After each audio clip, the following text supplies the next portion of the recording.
পাঁচ শ্রেণীর মানুষের রোজা রাখতে হবে না, আল্লাহ সুবহানাহু ওয়া তাআলা নিজেই তাদেরকে রোজা রাখতে নিষেধ করেছেন। তারপরেও যদি তারা রোজা রাখে তাহলে সওয়াবের বিনিময়ে তাদের জন্য গুনাহ লেখা হয়ে যেতে পারে। তার কারণ হচ্ছে আল্লাহ সুবহানাহু ওয়া তাআলা ইসলামটাকে এত সুন্দর করে সাজিয়েছেন যাতে করে মানুষের জন্য কোনো কষ্টের কারণ না হয়ে যায়। লা ইউকাল্লিফুল্লাহু নাফসান ইল্লা উসআহা। আল্লাহ সুবহানাহু ওয়া তাআলা বলছেন মানুষের জন্য এমন কোনো কাজ আমি আল্লাহ দেইনি যা মানুষের সাধ্যের বাহিরে হয়ে যায়। এই জন্য প্রিয় ভাইয়েরা আমার, এই রমাদান মাসে খেয়াল রাখতে হবে, প্রথম নাম্বার, যেই সমস্ত নারীদের হায়েজ হচ্ছে এরা কখনো রোজা রাখবেন না। যদি আপনারা রোজা রাখেন হায়েজ অবস্থায়, পিরিয়ড অবস্থায়, তাহলে আপনাদের এই রোজা রাখলে সওয়াবের বিনিময়ে উল্টো গুনাহ লেখা হবে, কারণ আল্লাহ পাক নিজে আপনাদেরকে রোজা রাখতে নিষেধ করেছে হায়েজ অবস্থায়। বিশ্বনবী সাল্লাল্লাহু আলাইহি ওয়াসাল্লাম বলছেন যখন মেয়েদের হায়েজ হয় তখন এরা নামাজ পড়বে না, এরা তখন কোরআন তেলাওয়াত করবে না, এরা তখন রোজাও রাখবে না।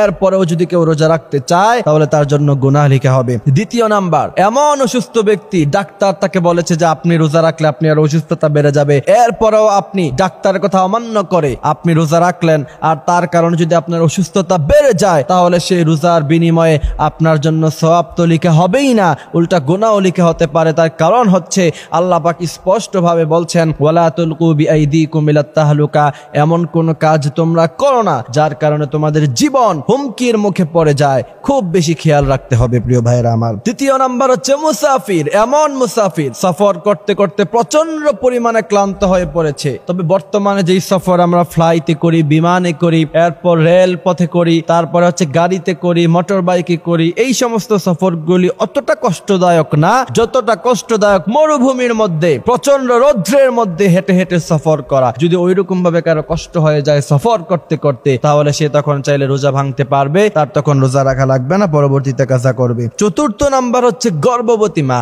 গর্ভবতী মা যদি প্রচন্ড অসুস্থতা ফিল করে তাহলে তার রোজা রাখতে হবে না, তাহলে সে রোজাটা ভঙ্গ করে নিতে পারবে। আর যদি ডাক্তার কোনো গর্ভবতী মাকে রোজা ভঙ্গ করতে বলে, রোজা রাখতে নিষেধ করে, তারপরেও যদি সেই গর্ভবতী মা রোজা রাখে আর তার কারণে যদি তার পেটের বাচ্চার কোনো ক্ষতি হয় তাহলে সেই দায়ভার কিন্তু তাকে নিতে হবে। সুতরাং আল্লাহ সুবহানাহু ওয়া তাআলা এমন কোনো কাজ করতে বলেন নাই যেই কাজের কারণে তার পেটের বাচ্চা সমস্যা হয়ে যাবে। এই জন্য প্রিয় ভাইরা আমার এই বিষয়টা খেয়াল রাখতে হবে। পঞ্চম নাম্বার হচ্ছে দুগ্ধ দানকারী মা, অর্থাৎ এমন মা যে তার সন্তানকে দুধ খাওয়ায়। এখন সে রোজা রাখার কারণে যদি সন্তানের জন্য কষ্ট হয় তাহলে সে চাইলে রোজা ভঙ্গ করতে পারবে, কিন্তু পরবর্তীতে তার সেজন্য অবশ্যই কাজা করতে হবে। বিশ্বনবী সাল্লাল্লাহু আলাইহি সাল্লাম বলেছেন কিয়ামতের ময়দানে দুইটি জিনিস আল্লাহর কাছে বান্দার জন্য সুপারিশ করবে, এক হচ্ছে সাওম আর এক হচ্ছে কোরআন। আসসিয়াম ওয়াল কোরআন ইয়াশফাআন লিল আবদি ইয়াউমাল কিয়ামা। কিয়ামতের ময়দানে আল্লাহ সুবহানাহু ওয়া তাআলার কাছে এই রোজা, এই কোরআন তেলাওয়াত আল্লাহর কাছে বলবে আয় রব্বুল আলামিন তারে জান্নাত দিয়ে দেন, সুপারিশ করবে, এবং সুপারিশের বিনিময়ে